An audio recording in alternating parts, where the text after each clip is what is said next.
美国国家安全顾问苏利文29日在北京和中国国家主席习近平见面。三港行程结束，苏利文讲美中的关系会紧张，就是因为台海、南海阁有中国支持落西亚。另外，苏利文嘛讲美国会继续协助维持台海和平稳定，因会继续卖武器给台湾。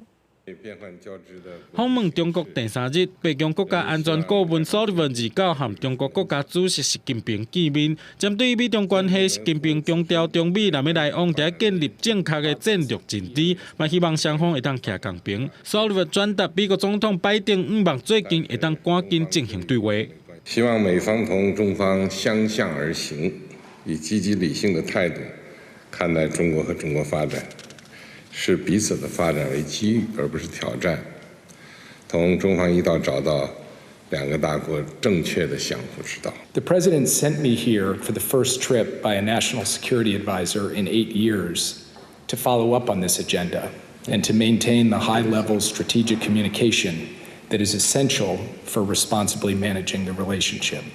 苏利文也讲到，台海、南海甲中国支持罗西亚国防工业会严重影响两国关系。苏利文伫记者会讲，美国卖武器予台湾，符合美国的一中政策，会继续维持落去。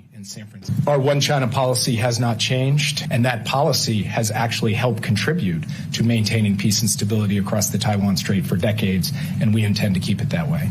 罗总统30参加军演节表扬大会，亲身颁奖，感谢国军的付出，也强调用实力达成的和平才是真正的和平，会继续提升自我防卫能力，增加国防预算。明年度的国防总预算将会持续增加。